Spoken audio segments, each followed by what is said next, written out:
process?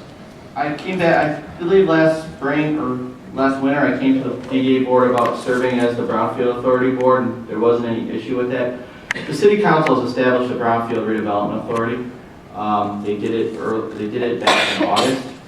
And what the Brownfield Redevelopment Authority would be responsible for is they would be the city's recommending body and an overseer of if a brownfield, if what's called a 381 Brownfield Redevelopment Plan were to come into place.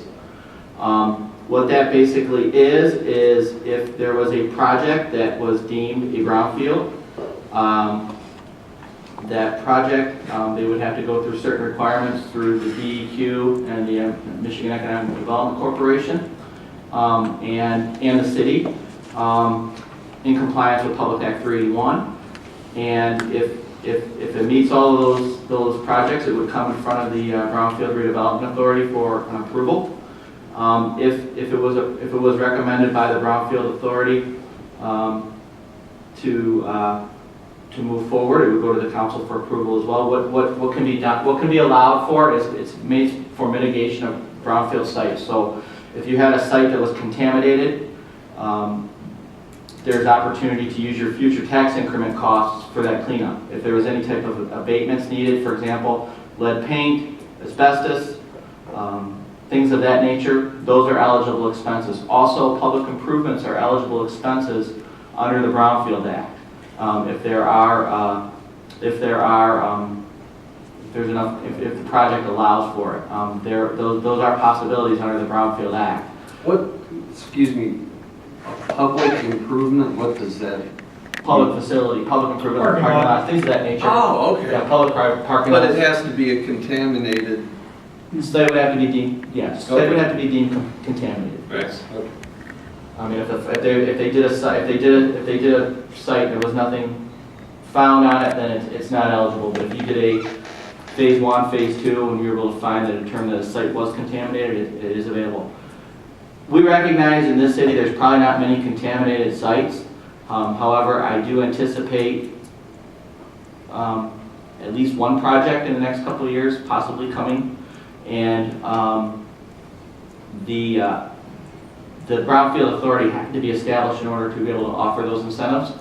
And what we did was, in order to accommodate the act, we did designate the entire city as a brownfield. Not necessarily saying that it is, but what that allows for is if there's an opportunity for a brownfield development anywhere in the city limits, that could come to you and the city council for consideration. Everything we do in this statute is dictated by Public Act 381 of 1996. As the meeting goes on, I can kind of walk you through that. So this is going to have its own tax increment financing. Correct. So current DDA funds that we have Would not be will not used. commingle with this. No, they would be They'll separate. So They would be totally separated. totally separate. And then one of the other things to remember with brownfields is this is the only tax increment finance district in Michigan that allows for school capture. There's two components of school taxes. There's your regular 18. There's your regular 18 mills that you pay. Then there's the 6%. Then there's the 6 mil state educational tax. This statute does allow for both of those to be captured. The state educational tax that the Brownfield plan would have to be approved by both the DEQ and the Michigan Strategic Fund through the Michigan Economic Development Corporation for that to be allowed. But that, quite honestly, if you have a project, this is the most lucrative tax credit there is Would that, for development. would we get the blessings of the school district to capture Don't need that? it. Pardon? Don't need it. Don't need it. How would it affect revenue though? That didn't answer the question though. Would, How would it? Would be new investment. So whatever they get now, they don't lose. And then you just designate for a number of years how many years the Brownfield plan would be. And then once the Brownfield agreement dissolves, once that agreement's done, then the school gets that capture. Is how that works. But they lose revenue in the meantime. They don't lose any revenue. No. If it, They lose potential revenue. is what They never had the revenue. Yeah, they They didn't. never had the revenue. So if that's we're how they putting up structure it. something that They don't get to didn't do it. exist, they don't get it for a while. Okay. so they get it after Correct. investments in there. Correct. Okay. And I've talked to Greg Pratt about it, and he is familiar with this, so. Yeah, because I don't remember off the top of my head, but it seems like the DDA, we chose not to capture school taxes, and maybe we never did. No, you can't capture, Can't they do used it. to be able, DDA used to be able to capture school taxes probably till about the mid-90s, and then they eliminated that for all, because DDAs, your LDFAs, all of those used to be able to capture it. The state changed that in the mid-90s to where the only future investment could only be for the brownfield. Okay. That was the only one they allowed. We captured enough school millage to pay for the bond, if you remember, on the first bond we had. But we captured school millage, Okay, we did. okay. So yeah, if you had bond debt before, they changed the law, you were still able to capture that until that eliminated, but no new investment could capture the school capture. And the one thing about the DDA, we can only spend the money in the district, so if you designate the whole city limits, theoretically. One of the advantages, if you were to get multiple properties, you would develop you would develop a fund basically to be able to do more projects with. As the first project, obviously you won't have that, but as time evolves, you would be able to set aside some of those funds for basically to look at future sites if we have them and allow for certain improvements if eligible. I've never been to that point where I've done brownfields. We had one in my former community, but I've never had those eligible funds. You may only get one project. You may after 5 years, that one project, there may be no other projects, you may dissolve the authority. That's another, that's something that could happen. But I do know of one project you will probably see in the next couple of years. And then the city council gave this, their blessing to Yes, this, they so it's approved not it. like we're taking money from them and Nope. their general fund's gonna go kaput, they can blame the Nope. Brownfield district.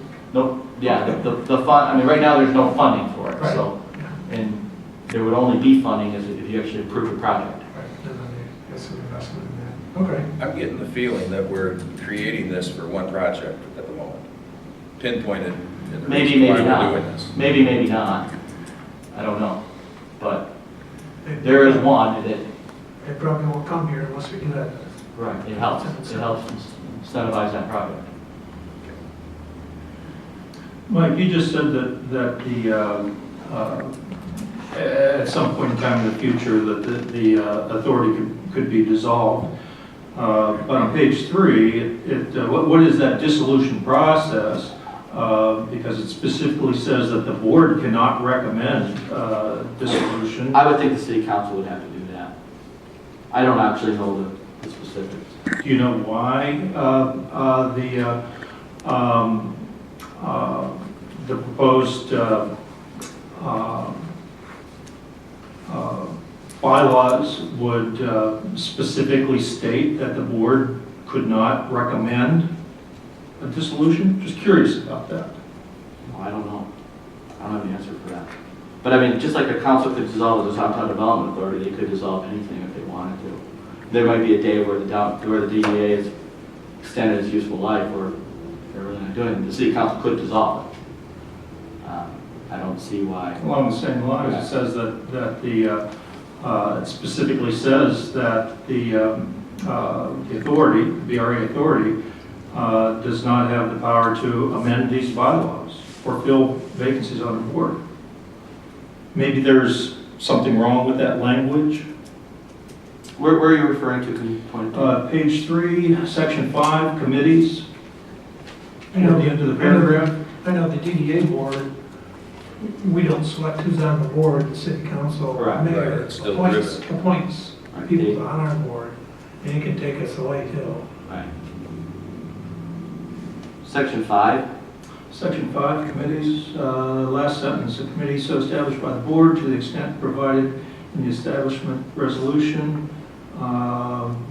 may exercise, I think that's also a typo there, all powers and authority of the board and management of the business and affairs of the authority, except that such committee shall not have the authority, power or authority to A, recommend to the board a dissolution of the authority or a revocation of dissolution, B, amend these bylaws, or C, fill vacancies on the board. Isn't that a reference to a committee that we would form? Correct. Based on, If you formed a committee off the board, that's what this says. It's They not the can't. authority- Yeah. They can't. Board can change their bylaws. This is a committee of the board. Fair enough. I'm still curious that whether it be a body in the body or the body itself is limited to the, Well, The body to can. recommendations. The body could. Yeah. I think if you scroll down to page 6, Article 11, under amendments, it says these bylaws may be amended by an affirmative vote or by a majority of the board then in office at any Right. regular special meeting. Right, I found those in conflict, exactly. So I think that supersedes what you were saying. I don't see a conflict. Well, it's just saying if we had a committee, the committee can't say, shut this thing down. The board can say, hey, let's shut this down, we haven't done anything in 5 years, why are we doing it? Fair enough, I think, I can accept that. I find it in conflict, but, and I just find it interesting that that committee is limited in the recommendations it can make. But good enough. And if y'all have been over this before, I apologize if I went over it and I missed it. No, this is the first time. No, this is the first time.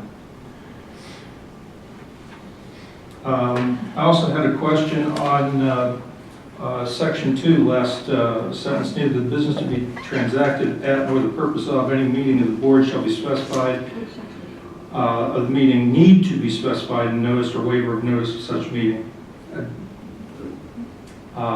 Section 2, Article 4. Section 2, last sentence. So, Article 4, yes, Article 4, Section 2. Neither the business to be transacted for the purpose of any meeting of the board need be specified in notice or waiver of notice of such meeting. And I understand that it's not saying that there will not be, but This may actually pertain to the Open Meetings Act. When I'm reading this.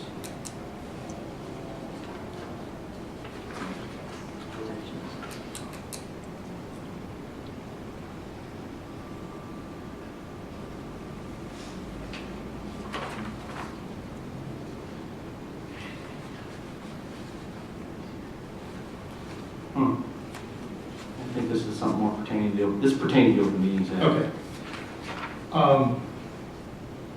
Also, Sensitive notice. I'm sorry. I'm sorry. The bylaws don't speak to the boundaries or the eligible properties.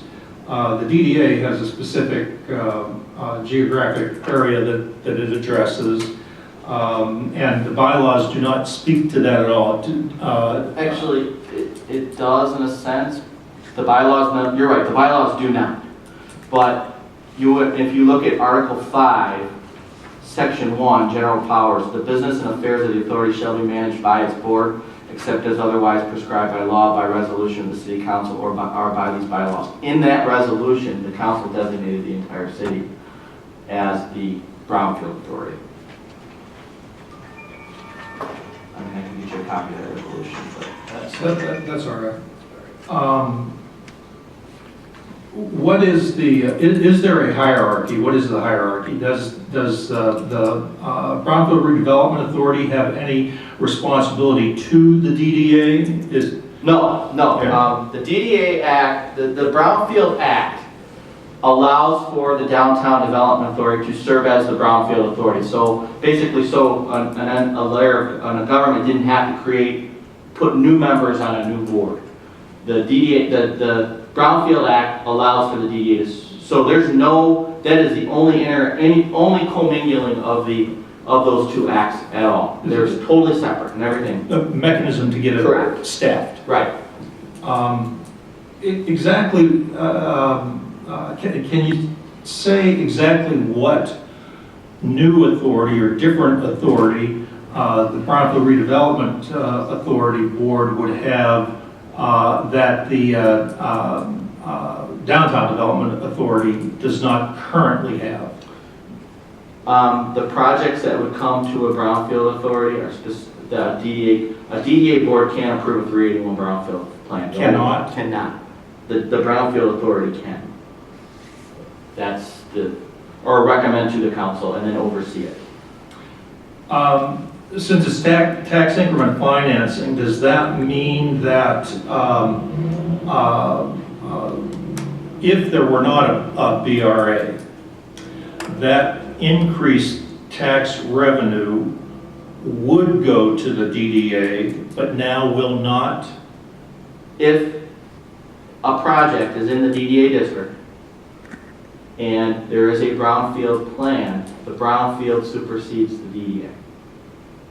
There would have to be an agreement between the two. Supersedes. But the brownfield, because they can get the tax capture for the schools.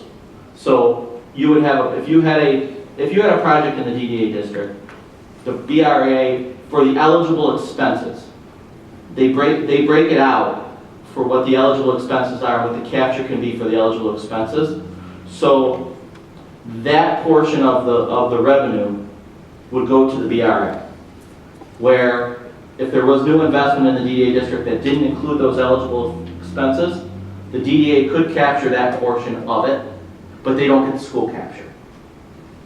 It's kind of confusing, but that's how it works. 'Cause I had a project that this happened, where the DDA only got a portion of the new capture, where the eligible expense component of the project went to the Brownfield Authority. You may have the whole project. You could have a project that would be totally 100% eligible for Brownfield Authority, where the DDA wouldn't get it until the Brownfield agreement expired. When it did expire, then the DDA would get everything except the schools capture. Is there a time frame that the brownfield typically, I mean, is it like a 5-year deal, 10-year? Depends on the project. You could, I mean, the Brownfield project we approved was 5 years. Okay. Um, But that's what we would be doing, Right. right? But yeah, if you had say you had I'm not saying this may happen, but say you had a $20 million project that the eligible expenses, it took 20 years it took 20 years for the developer to capture the tax increment to address all of their mitigation costs. You could technically create a 20-year capture. You could do that. Depends on the investment, depends on the level. It's going to be based off the level of investment that you get that's going to be involved. The eligible expenses that are involved. You may have a $5 million project, but maybe only $1 million of it's eligible. You would only capture on that million. And just every project, the thing is, these projects, every brownfield project you get will be totally different every time if you get them.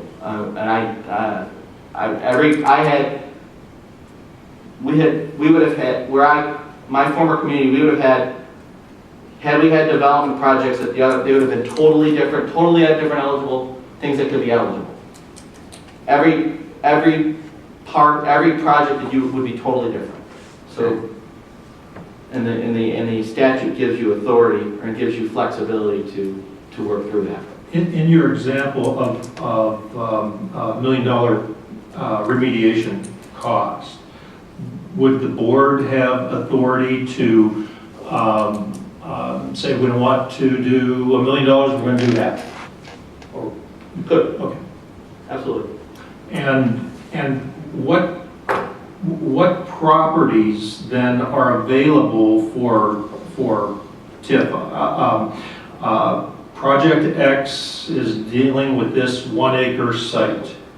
Is it only that 1 acre site tax revenues that would be available to this TIFA funding? Correct. Yeah, it would only be the parcels in question. So if you had a brownfield project, it wouldn't be, say for example, it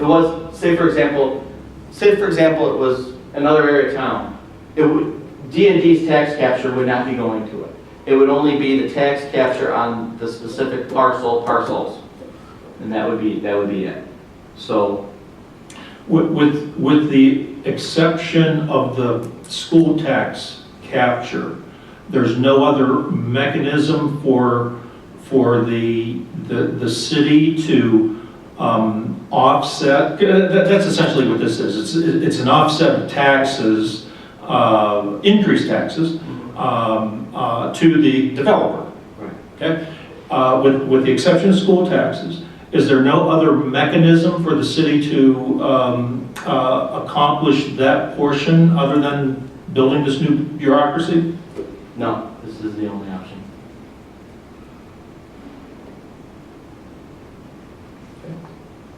For Brownfield, yes, that's the only option.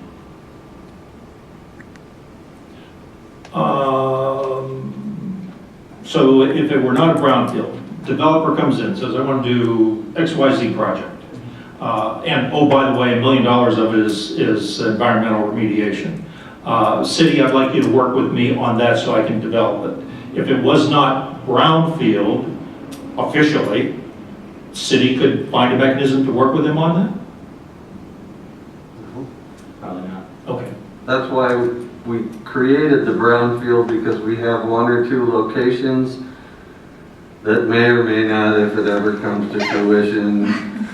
Why do we know? Isn't there 2 the feed place? There may be others. I mean, You're upstairs. yeah, All that asbestos out. Yeah, there may be. I don't have walls up there, so. Yeah, all good questions. No, these are good questions. Yeah. Anything else for Mike? Okay, so have we officially called the meeting to order? Sure. Okay, why don't we go ahead and do that at 1:58 or 1:57. How about 12:57? One, you're right.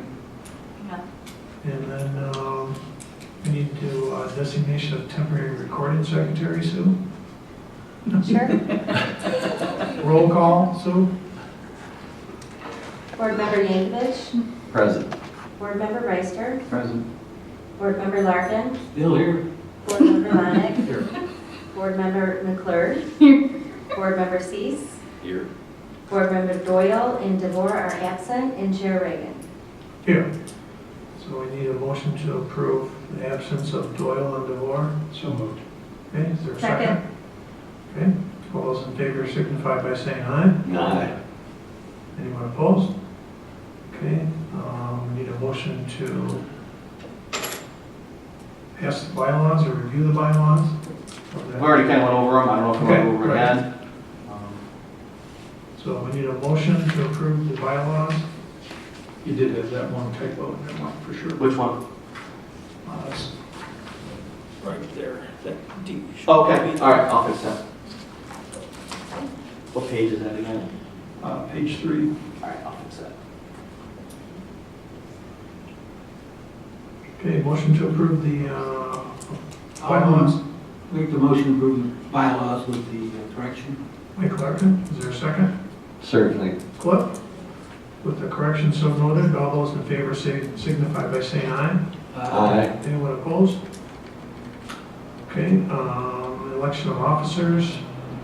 Anybody wants to be chair? Raise your hand. If not, we'll kind of keep it the way it is. Vice chair, secretary, those have to be appointed too We then? do need to appoint a vice chair, and you can appoint staff as secretary and treasurer. Okay, so, anybody want to be vice chair? I've always wanted to be What? a vice chair on So be Brownfield secretary. committee.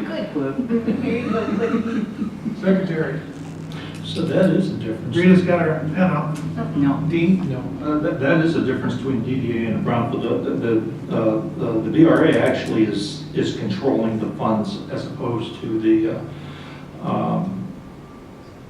so that is a. City council still ultimately controls it. Right, right, but it appears, that if I read this right, that BRA, somebody in the BRA actually signs the checks and.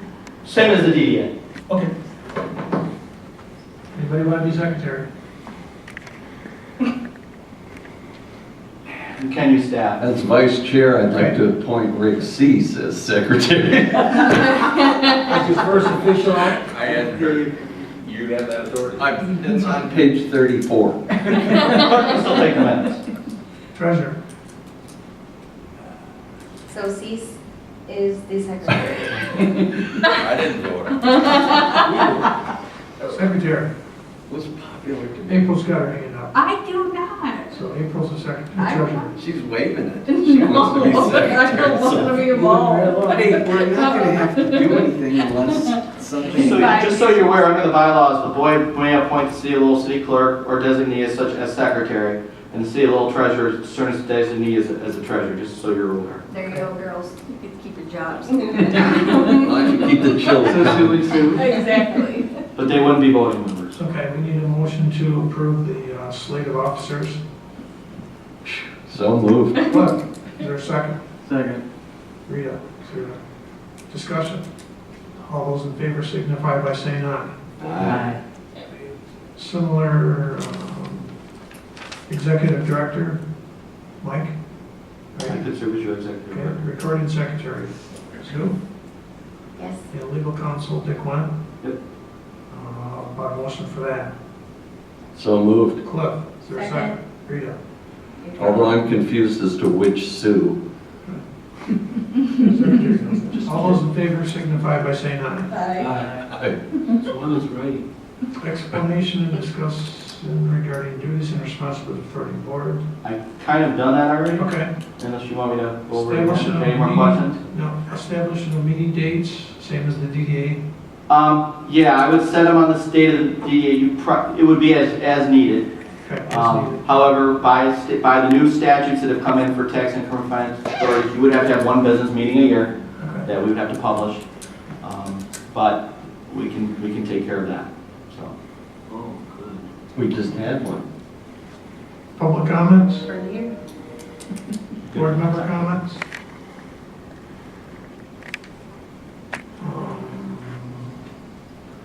All I'll say is thank you for serving. I know it's, Mike, it's a kind of duplication of services, so then the mayor doesn't have to appoint a whole separate board, so it's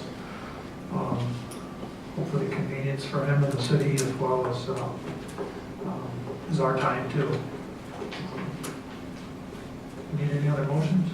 Okay, how about a motion to adjourn? So moved. Rita, is there a second? Yep. Cliff?